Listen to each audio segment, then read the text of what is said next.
Hi friends, video सुरू करण्यापूर्वी तुम्हा सर्वांना होळीच्या खूप खूप शुभेच्छा।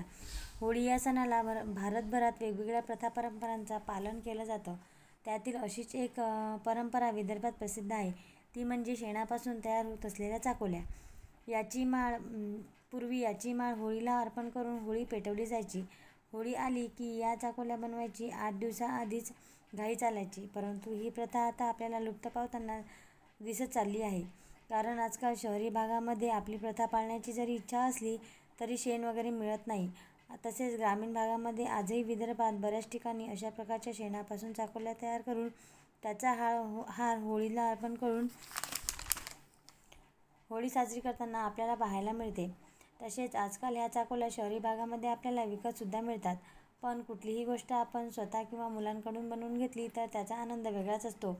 तसेच मुलांनासुद्धा आपल्या प्रथा परंपरा तसेच सणवारांबद्दल माहिती होते। त्यामुळे या चाकोल्या मी माझ्या मुलाच्या हातून करून घेतल्या आहे।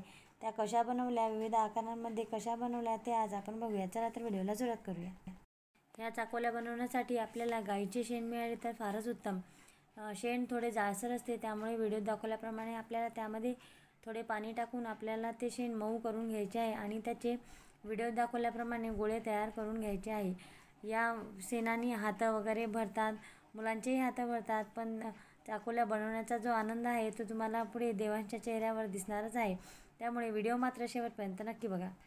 तसेच या चाकोल्या मी घरगुती होळीसाठी बनवत आहे, त्यामुळे मी इथे कूलरचा ट्रे घेतलेला आहे आणि त्या ट्रेवर मी या चाकोल्या तयार करून तो ट्रे आपल्याला 2 दिवस उन्हाला ठेवायचा आहे।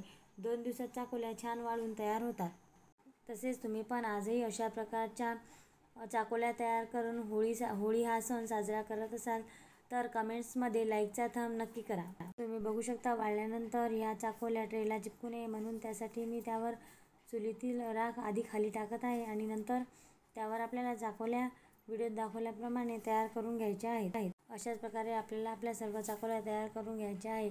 तसेच या चाकोल्याच्या मध्यभागी आपल्याला एक होल पाडायचा आहे, जेणेकरून आपण या चाकोल्याचा सुंदर हार तयार करून आपल्या होळीला अर्पण करू शकू। तसेच विविध आकारातील चाकोल्या मी कशा तयार केल्या हे तुम्हाला व्हिडिओमध्ये पाहायला मिळणारच आहे, त्यामुळे व्हिडिओ मात्र शेवटपर्यंत नक्की बघा।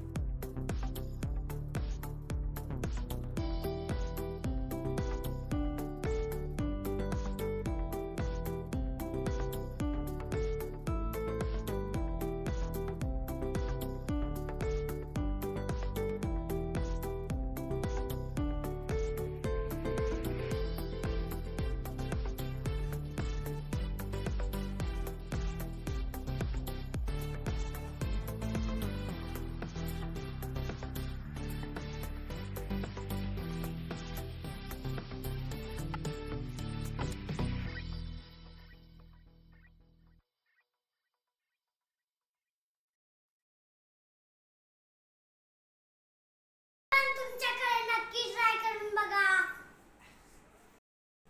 Happy Holy all of you.